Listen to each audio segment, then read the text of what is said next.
Bonjour à tous, vous êtes bien sur Arrêt sur Image, c'est la ligne jaune, vous êtes sur le canal 94 de la Freebox et dans vos applis Android ou iPhone. Wikileaks, la révolution tunisienne, l'Égypte qui vacille, à chaque fois on entend parler dans les médias d'un groupe mystérieux d'internautes nommés les Anonymous. Ce sont des hackers, des pirates masqués qui ensemble lanceraient des cyberattaques, des attaques informatiques contre les institutions bancaires notamment qui ont tenté d'étrangler Wikileaks ou contre les sites gouvernementaux tunisiens ou égyptiens. Ils ont beaucoup d'autres faits d'armes à leur actif. Est-ce que c'est un fantasme largement entretenu et répandu par les médias ou s'agit-il d'un groupe qui existe réellement? Pour en parler, nous avons invité Guillaume Champeau, que je tutoie car nous nous connaissons dans la vraie vie. Il est fondateur du site Numérama, un site très bien fait et très intéressant. Damien Leloup, journaliste au Monde.fr, un site très bien fait et très intéressant. Et Gwendal Delcros, c'est comme ça qu'on dit. C'est ça. Vous êtes responsable du pôle études de la société Lexi. Vous allez me dire ce que ça veut dire Lexi. Alors, Lexi, c'est le laboratoire d'expertise en sécurité informatique. Ça fout les jetons. Il ne faut pas avoir peur de la sécurité informatique. Notre métier, c'est principalement la lutte contre la cybercriminalité. D'accord. Et à ce titre, les faits d'actualité qu'il y a eu sur Wikileaks et sur les Anonymous, ça nous permet de réagir sur la problématique des fuites d'informations, mais également de la sécurité du système d'information. Alors, vous allez nous expliquer tout ça pendant cette émission. On va commencer par le cœur de l'actualité. Un jeune garçon de 15 ans présenté par Le Figaro comme le cerveau des vengeurs de Wikileaks a été interpellé dans la région de Clermont-Ferrand, célèbre site de pirates. Et il se trouve que les médias en font pas mal. Nous allons voir pour commencer cette émission un extrait d'un sujet de France 3, si je ne me trompe pas. L'interpellation du 16 décembre dernier a été aussi discrète que sa cible. Un adolescent de 15 ans placé en garde à vue pour avoir mené depuis sa chambre d'Auvergne, avec des complices basés à l'étranger, une attaque mondiale contre plusieurs sites internet. Parmi les sites visés, Mastercard et PayPal qui avaient privé de leurs services financiers Wikileaks, le site spécialisé dans la divulgation de documents confidentiels. Le tout jeune pirate était membre du collectif Anonymous, des partisans de Wikileaks. C'est un gamin qui passe son temps sur Internet parce qu'il semble s'ennuyer dans la campagne où il habite et qui s'est laissé aller sans doute à ce qu'il n'aurait pas dû faire. Bon, il faut raison garder. Je crois qu'il a déjà été bien puni par la saisie de ces 2 ordinateurs. La cyberattaque avait même un nom de code, Opération Riposte. Des millions de messages envoyés tous à la même seconde vers les sites Internet visés. Résultat, ils saturent et ne fonctionnent plus. Presque facile pour cet adolescent féru d'informatique. Alors, est-ce qu'on est en face du cerveau des Anonymous défenseurs de Wikileaks ou s'agit-il, comme le sous-entend d'ailleurs un peu le procureur, d'un gamin de 15 ans qui a un peu joué avec des ordinateurs, ou est-ce que c'est entre les deux? Damien Leloup, vous avez un peu... Alors le cerveau, vraisemblablement pas. Ce qu'il est important de comprendre, c'est le fonctionnement un peu d'Anonymous. Vous allez nous expliquer. Alors quand on parle de groupe, c'est vrai, mais c'est pas un groupe où on l'entend classiquement. C'est-à-dire que c'est pas un réseau centralisé avec un ou plusieurs chefs qui donnent des ordres et qui répercutent leurs commandes sur une chaîne de lieutenants ou de personnes qui suivent. C'est un groupe qui s'assemble de façon ponctuelle autour d'une cause et qui mène une ou des attaques ciblées autour d'une problématique. Alors on va essayer d'être très pédago et très clair. Qu'est-ce que ça veut dire qu'ils se rassemblent de manière ponctuelle? Ils se rassemblent où? Dans la rue? Alors, non, ils se rassemblent sur Internet, évidemment. Donc, il y a plusieurs sites. Sites? Oui, des sites, principalement des forums. Donc, on parle souvent de 4chan, qui est un très gros forum de partage d'images. 4, Chan, C-H-A-N. Tout à fait. Qui est un des endroits fréquentés par les gens qui se revendiquent d'Anonymous. Alors, l'expression est un peu compliquée, mais effectivement, nous, on essaie d'être très prudents. Voilà, exact. Vu les contours très mouvants du groupe, il y a aussi des sites dédiés à notre news, un certain nombre d'endroits ou de forums plus ou moins publics où ils s'expriment, où ils se retrouvent, et sur des canaux de discussion IRC. D'accord. Guillaume, quand Le Figaro parle du cerveau des vengeurs de Wikileaks, tu rigoles ou tu... Comment tu réagis? Je rigole parce qu'il n'y a pas de... Comme dit Damien, il n'y a pas de cerveau dans cette organisation-là. C'est même pas une organisation. Il y a des groupes qui même pas se connaissent entre eux. Certains groupes ont beaucoup de monde, d'autres sont vraiment très, très petits. Et probablement que là, c'est juste un gamin qui a utilisé un logiciel qui s'appelle Loïc. Alors, qu'est-ce que c'est Loïc? Vous pourrez en parler. Je ne sais pas ce que c'est Loïc. C'est un logiciel qui a été créé, je ne sais pas par qui, mais open source, qui est disponible librement sur Internet, qui permet d'envoyer un très grand nombre de connexions simultanées sur une cible. C'est ce qu'on appelle le déni de service distribué. Alors, est-ce qu'on peut expliquer tout de suite qu'est-ce que c'est qu'une attaque informatique? Comment ça marche? Qu'est-ce que c'est? Vous pouvez sans doute nous dire ça. Effectivement, pour mettre quelques mots simples sur simple. le mode opératoire utilisé par Anonymous dans le cadre de ces attaques par déni de service. Pour faire une image, ça consiste à occuper un lieu pour empêcher la circulation de l'information. Concrètement, sur un site internet, ça consiste à envoyer des requêtes, à se connecter en masse sur un site internet pour bloquer le trafic. C'est rendu possible, comme vous l'avez dit, par l'utilisation d'un logiciel Loic qui a été diffusé par Anonymous pour diffuser ces attaques de façon plus large. Est-ce qu'il faut être un as de la piraterie pour faire ça, ou est-ce que c'est à ma portée? Est-ce que moi, si je télécharge, c'est ça, hein, Loic, je suis capable de foutre en l'air le site d'arrêt sur image tout seul dans mon coin? Alors, en fait, ça pose plusieurs questions. La première, c'est est-ce qu'il faut être un as pour utiliser ces outils? Pas du tout. C'est d'ailleurs l'objectif de l'outil, c'est de rendre le plus simple possible ce mode d'attaque. De plus, on peut également se demander quel est le degré de sophistication de cet outil. Loic, ce n'est pas un outil très compliqué, c'est un outil simple qui va permettre de faire des attaques simples, mais de démocratiser, si je puis employer le terme, le mode d'action pour le rendre à la portée du plus grand nombre. Maintenant, ça pose quand même une problématique plus profonde, c'est la sécurité d'Internet. Ça permet de démontrer qu'avec un faible nombre d'attaques et d'attaquants, avec un outil relativement simple, on peut obtenir un résultat. Ah, il faut combien de personnes? J'essaye pour vraiment de comprendre moi-même et pour expliquer aux gens qui nous regardent, combien il faudrait de personnes en même temps qui, ayant téléchargé ce logiciel qu'on télécharge facilement, Loic, attaquerait un site? Il faudrait combien de personnes en même temps pour faire tomber un site comme par exemple celui où nous nous trouvons? Alors, on a quelques chiffres pour vous donner ce qui s'est passé par exemple au mois de décembre sur les sites de Visa, Mastercard et PayPal. Alors on explique, donc les Anonymous fâchés, très fâchés même, que les sites de paiement bancaire aient enlevé leur soutien à Wikileaks, ont décidé d'attaquer les sites que vous indiquiez. Alors qu'est-ce qui s'est passé? Alors ce qui s'est passé, Anonymous en soutien à Wikileaks suite à l'opération qui a été considérée comme une opération de rétorsion par les banques que vous avez citées, a décidé d'attaquer par déni de service les sites de Visa, Mastercard et PayPal. C'est ce qu'on vient d'expliquer, le déni de service. Exactement. Tout le monde attaque en même temps. C'est ça, c'est une forme de manifestation de masse d'internautes qui utilisent cet outil Loic. Alors il faut combien de personnes? Concrètement, sur les attaques qui ont été faites contre Bank of America au mois de décembre, c'était de l'ordre de 3000 utilisateurs. Donc il y a 3000 personnes en même temps qui chacun utilise un logiciel comme celui dont vous nous parliez, et ça suffit, en gros, ça envoie suffisamment de requêtes, c'est ça? Des centaines de milliers de requêtes au total? L'originalité, je dirais, de Loic, c'est que ça ne nécessite pas que les utilisateurs soient connectés en même temps, soient derrière leur poste pour réaliser cette attaque. Ça marche tout seul? Il y a un mode qui s'appelle Hivebind, donc l'esprit de ruche, qui a été créé. Ça c'est très parlant hein, d'un point de vue médiatique, et c'était notamment un de leurs objectifs, c'était de faire parler d'eux sur la facilité d'utilisation de l'outil, qui permet à des serveurs centralisés, ce qu'on appelle des serveurs de contrôle, de coordonner l'attaque. Donc quand on dit qu'il n'y a pas de chef, pas de leader chez Anonymous, d'un point de vue technique, c'est pas forcément vrai. Ah, vous nous dites, Gwendal, qu'il faut quelqu'un qui donne le démarrage. Alors, Damien? Oui, enfin, c'est vrai, hein, mais ça dépend aussi des opérations. Et c'est très compliqué de remonter jusqu'à la personne ou les personnes qui peuvent coordonner effectivement l'attaque. Il y a bien un feu vert quand même. À un moment, on appuie sur un bouton, on dit il faut y aller les gars, non? Oui, alors, mais le feu vert, il est plus au niveau d'avant, selon moi. C'est au moment où on désigne la cible, où tout le monde se rallie sur un même message qui est publié. Comment on désigne la cible? Alors, avec Photoshop en général. Photoshop. Expliquez-nous ça. On fait une jolie petite affichette sous Photoshop ou n'importe quel logiciel de dessin qui reprend les éléments de la rhétorique, un graphisme qui est assez standardisé. Voilà, et qui désigne une ou des cibles pour un ou des motifs. Et ensuite, on voit si la mayonnaise prend et si effectivement il y a beaucoup d'internautes qui disent OK, c'est une Où est-ce qu'on voit ça sur les forums? Sur les forums. Ils dialoguent entre eux, ils disent ouais, ça c'est une bonne idée ou ça on va pas le faire. C'est plutôt, en général, c'est une bonne idée. C'est-à-dire quand on en arrive au stade où, souvent, il y a des discussions qui préexistent, disant, vous voyez la situation en Tunisie, vous voyez la situation de Wikileaks, etc. Quand on en arrive au moment où ce petit placard est réalisé, c'est qu'il y a déjà un consensus informel qui s'est fait autour d'une cause. Mais alors, question idiote, je repose la question, mais il faut bien un moment où on se dise, OK, on a fait le Photoshop, on a fait la fichette, on s'est mis d'accord pour tous attaquer. Il y a bien quelqu'un qui dit à un moment, bah c'est maintenant. Oui, non, c'est pas qui c'est. Ah, alors non, oui, non. Alors, on va commencer par non, oui. Plutôt oui, en fait. Plutôt oui, et non, c'est par là.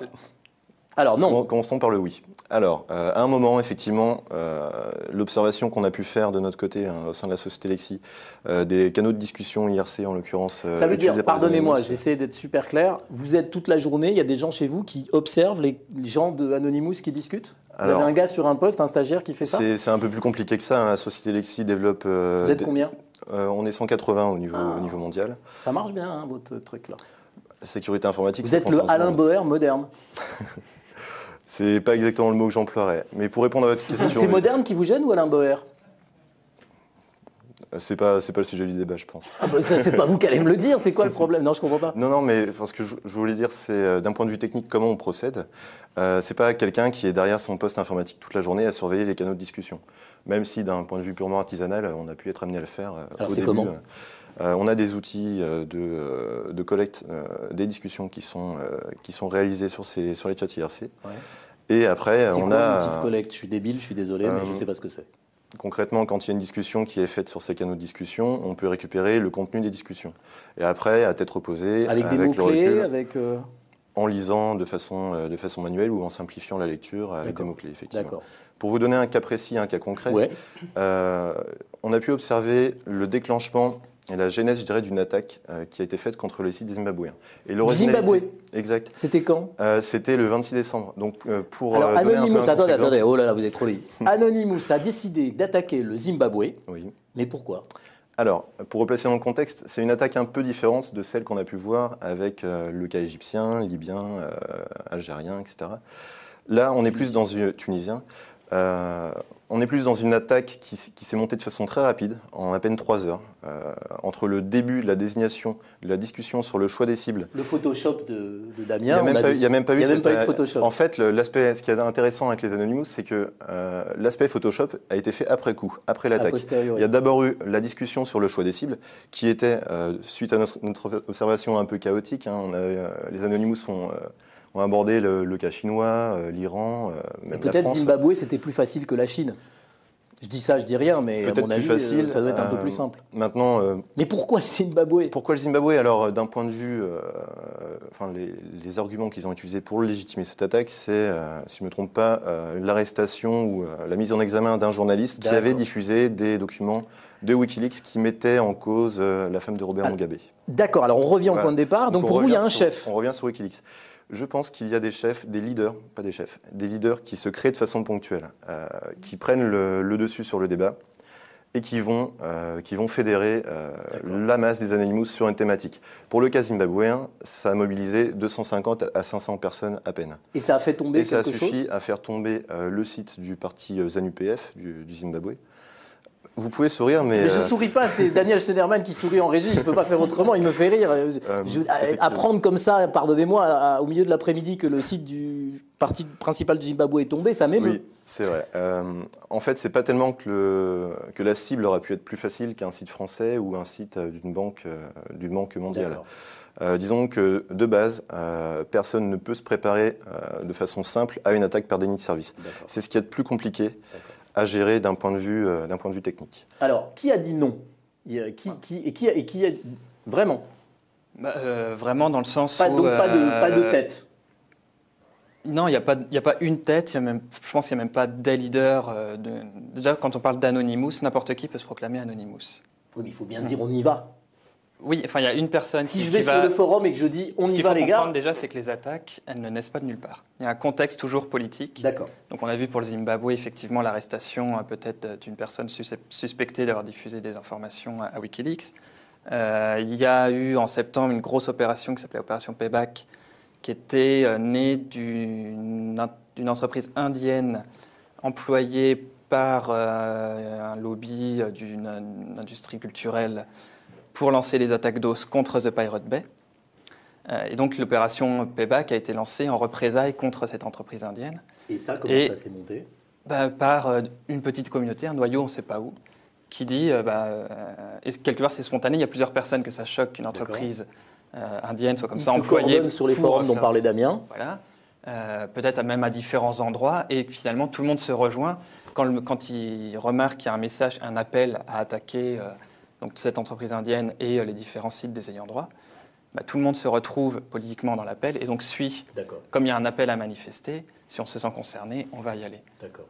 Les attaques DOS, c'est quelque part traduction sur Internet d'un sitting où on va essayer de bloquer l'accès à un site. C'est une manifestation où on essaye vraiment de bloquer. C'est comme vous vous asseyez sur les rames d'un tram pour empêcher qu'il puisse avancer. Là, c'est la même chose. Damien, plus. C'est ce que disent en fait les Anonymous dans un des communiqués récents. Eux, ils disent les gens qui ont été arrêtés ces dernières semaines pour la participation à des attaques de déni de service, ces arrestations, c'est une atteinte à la liberté d'expression, puisqu'une attaque par déni de service, c'est l'équivalent virtuel d'une manifestation où on se met dans la rue pour empêcher la circulation, où on manifeste devant le siège d'une entreprise pour en bloquer les entrées. Donc eux, c'est leur ligne de défense, entre guillemets, même si c'est pas traduit. Il n'y a pas la volonté d'effacer, comme on dit en langage hacking, c'est-à-dire de modifier l'apparence d'une page. En tout cas, c'est rare. Ça peut arriver. Pourtant, ça a été fait. Oui. Ça peut arriver. Par les Anonymous à plusieurs reprises. Il y a des exemples. Disons qu'il y a plusieurs modes d'action. Quand on dit ça a été fait par les Anonymous. Ça a été fait. Ça a été fait par des gens qui se proclament qui se revendiquent d'Anonymous. Mais c'est le problème d'ailleurs du mouvement. Est-ce qu'on peut parler de mouvement? Est-ce qu'on peut parler de groupe? Je dirais que les termes conventionnels qu'on emploie pour décrire les mouvements activistes sans H. Sans H également, mais également activistes aussi avec un H. Sont pas forcément adaptés pour décrire ce qui se passe avec Anonymous. C'est assez compliqué à décrire. Disons que si on prend la philosophie d'Anonymous, les thèmes sur lesquels ils communiquent, je dirais que le point commun, que ce soit des attaques qui ont commencé en 2008 contre la scientologie, jusqu'à aujourd'hui les attaques à motif ou à contexte plus politique, c'est considérer Internet comme un espace dans lequel il ne doit pas y avoir de règles, de lois. Liberté d'expression totale. On pourrait résumer à ça. Et c'est d'ailleurs intéressant parce que ça permet, d'un point de vue de recrutement d'effectifs, de brasser large. C'est une thématique qui, à la différence des attaques qui ont été faites en 2008 contre Scientology ou contre l'industrie du disque américain, du cinéma américain, c'est une thématique qui est beaucoup plus large, qui peut permettre de recruter plus de monde. Donc, pour décrire Anonymous, je dirais que le point central qu'il faut garder, c'est plus les thématiques sur lesquelles ils communiquent, plus que la façon dont ils sont organisés. Vous êtes d'accord avec ça? Oui, il y a toujours vraiment ce point central de défendre la liberté d'expression et l'accès à la culture. Damien? Oui, c'est vraiment le point philosophique clé dans lequel on fait rentrer 99% des attaques qui se revendiquent d'Anonymous. Pourquoi, notamment, sommes-nous en train d'en discuter? Parce que une des évidences médiatiques qui a été beaucoup dite dans les semaines écoulées, c'est que notamment au niveau de cette révolution tunisienne que nous avons vu se dérouler sous nos yeux, les Anonymous auraient joué un rôle, en tout cas un rôle que leur prêtent les médias. Je vous propose qu'on voit un extrait d'un envoyé spécial où on voit directement de quoi nous parlons. Nous avons rendez-vous avec des internautes activement recherchés par la police. Un rendez-vous discret au domicile d'un jeune homme, quelque part dans la banlieue de Kasserine. Allez-y, on vous suit. On rentre avec vous.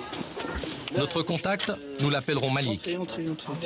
Il fait partie de ces jeunes diplômés chômeurs qui contournent la censure des médias avec son ordinateur et Internet. Depuis le début des émeutes, Malik filme la répression sanglante. Le premier mort de Kasserine, le voici. C'est Salah, son ami. Un garçon de 19 ans tombé sous les balles d'un policier le 8 janvier. Je connais bien cela. C'est mon ami. Je veux que tout le monde connaisse l'histoire de mon ami Salah. Problème, le gouvernement tunisien a bloqué l'accès des sites internet qui hébergent des vidéos. Pour contrer la censure, Malik va entrer dans le réseau Anonymous. Un groupe de cybermilitants nés aux États-Unis qui luttent pour la liberté d'expression à travers le monde. Le réseau va fournir à Malik un système lui permettant de poster ses vidéos sur les sites censurés par la dictature. En quelques jours, Anonymous a armé plus de 4000 cybermanifestants tunisiens. Damien et Guillaume, vous avez tiqué au même moment pendant le reportage, c'est quand on dit que ça a permis l'accès au réseau des Anonymous. Qu'est-ce qui vous fait tiquer dans ce sujet? On a l'impression qu'il rentre dans Al-Qaïda, qui décide un peu, c'est un terroriste qui d'un seul coup veut accéder à un réseau où on va lui fournir des outils. Non, c'est pas du tout ça. C'est quand on veut contourner la censure de YouTube, il y a des sites Alors c'était les sites de partage de vidéos qui étaient bloqués, notamment, puisqu'en revanche les réseaux sociaux fonctionnaient. Facebook, pas Twitter. Pas Twitter. Non, et Facebook uniquement parce que 20% de la population tunisienne utilise Facebook, donc politiquement c'était vraiment très sensible de le bloquer. Uniquement parce que le gouvernement surveillait les réseaux et s'en servait comme souricière. Mais donc le problème c'est que les outils sont librement accessibles, il y a des guides, on ne décide pas de rentrer Anonymous comme on rentre dans une secte. Pas... Donc ce qui est dit dans ce reportage est complètement farfelu. Peut-être qu'il est devenu Anonymous et qu'il a fait des opérations derrière qui étaient militantes en tant qu'Anonymous. Mais il n'avait pas besoin d'être Anonymous pour accéder et pouvoir envoyer des vidéos. Il suffit, en gros, ce que vous me dites, c'est qu'il suffit, Gwendal, d'aller sur l'ordinateur et de chercher, et on trouve les outils dont on a besoin. Alors, comment Anonymous a participé à soutenir la révolution tunisienne ? À la fois en soutenant le fond, c'est-à-dire le débat pour la liberté d'expression, pour la démocratie. Ce sont les thématiques de fond qu'ils soutiennent. Et également en apportant un soutien logistique, ne serait-ce qu'en termes d'explication de comment contourner les politiques de censure. Après, effectivement, Anonymous n'a pas réinventé l'eau chaude. Ils ont diffusé sur les médias sociaux qui n'étaient pas encore censurés des modes de contournement de la censure. Donc de ce côté-là, Anonymous... Qu'est-ce que c'est pour un béotien, un mode de contournement de la censure? Un mode de contournement... On va en arriver à terre. Déjà, qu'est-ce que la censure d'un point de vue technique en Tunisie? De ce qu'on en sait actuellement, mais on n'a pas réellement... on n'a peut-être pas le recul nécessaire pour savoir comment ça fonctionnait de façon précise. Pour faire simple, en Tunisie, Internet rentrait par un seul et même point d'accès, qui était relativement proche de l'organe gouvernemental, médiatique gouvernemental. Vous parlez du fournisseur d'accès à Internet. C'était c'était pas réellement un fournisseur d'accès à Internet, c'était l'échelon au-dessus. D'accord.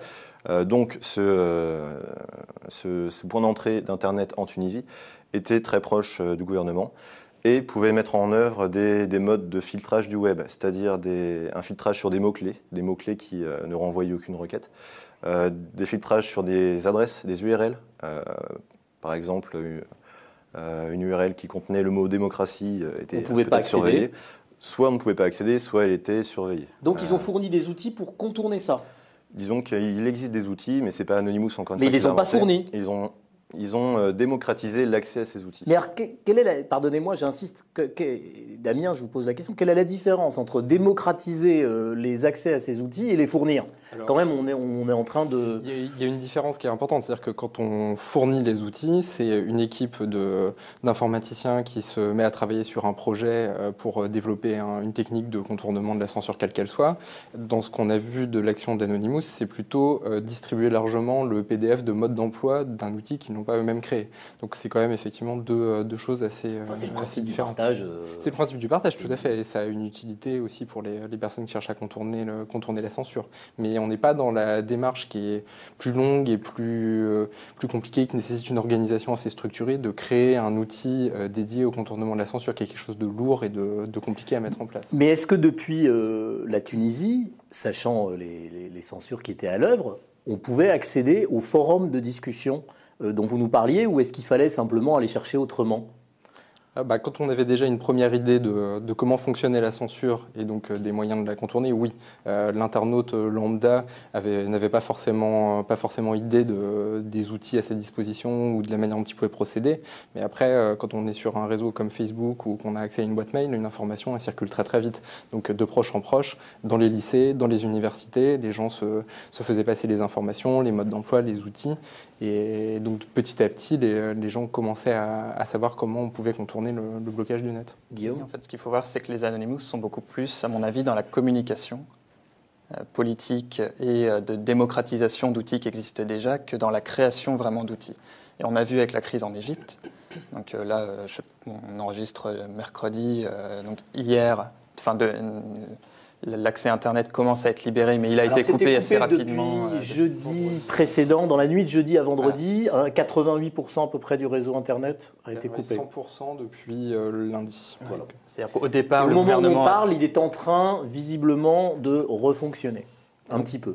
Au départ, le gouvernement a tenté de filtrer comme l'avait fait la Tunisie. Ils ont vu que ça ne marchait pas, parce que justement, il y a des moyens de contourner la censure. Donc, ils ont pris une mesure radicale qui était « on coupe tout ». Alors, pour expliquer aux gens qui nous regardent, comment on fait pour « on coupe tout », on ordonne aux fournisseurs d'accès à Internet, à tous les fournisseurs d'accès à Internet, de tout bloquer, de tout arrêter. C'est comme ça que ça marche. Et les protocoles qui permettent à la fois aux internautes égyptiens de se repérer dans l'Internet et à nous d'entrer en contact avec eux, d'emprunter le chemin qui nous permet d'aller sur les sites égyptiens, il n'y avait plus de route, il n'y avait plus de chemin, on ne pouvait plus se parler, on tombait sur des pages totalement blanches, totalement vides. Je n'ai pas dit de bêtises, on est d'accord. Voilà.